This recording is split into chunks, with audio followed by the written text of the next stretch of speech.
हैदराबाद में यौम आज़ादी के मौके पर ऑल इंडिया मजलिस इत्तेहादुल मुस्लिमीन के सदर ने मुख्तलिफ मुकामात पर परचम कुशाई की और कौमी तराने गाए। सदर मजलिस बैरिस्टर असदुद्दीन ओवैसी ने पुराने शहर के मदीना सर्किल पर कौमी परचम लहराया और फिजा में गुब्बारे छोड़ते हुए जंग नहीं दुनिया को अमन की ज़रूरत है का नारा भी दिया। बादज़ा उन्होंने मुगलपुरा के जामियतुल मोमिनात मदरसे में भी तिरंगा लहराया।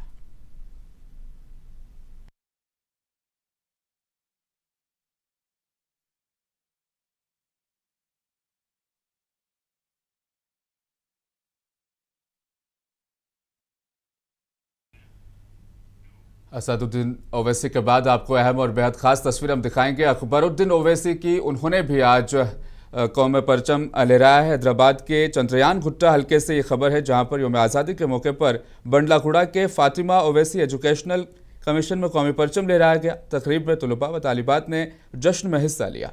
रुकन असम्बली अकबरुद्दीन ओवैसी ने परचम कुशाई की और बच्चों के साथ इस खुशी में वो शामिल नजर आए और मुल्क की आज़ादी के लिए जाने कुर्बान करने वाले शहदा को खिराज अकीदत पेश किया। इस मौके पर यौम आज़ादी के इस जश्न में टीचर्स और स्टाफ ने भी शिरकत की।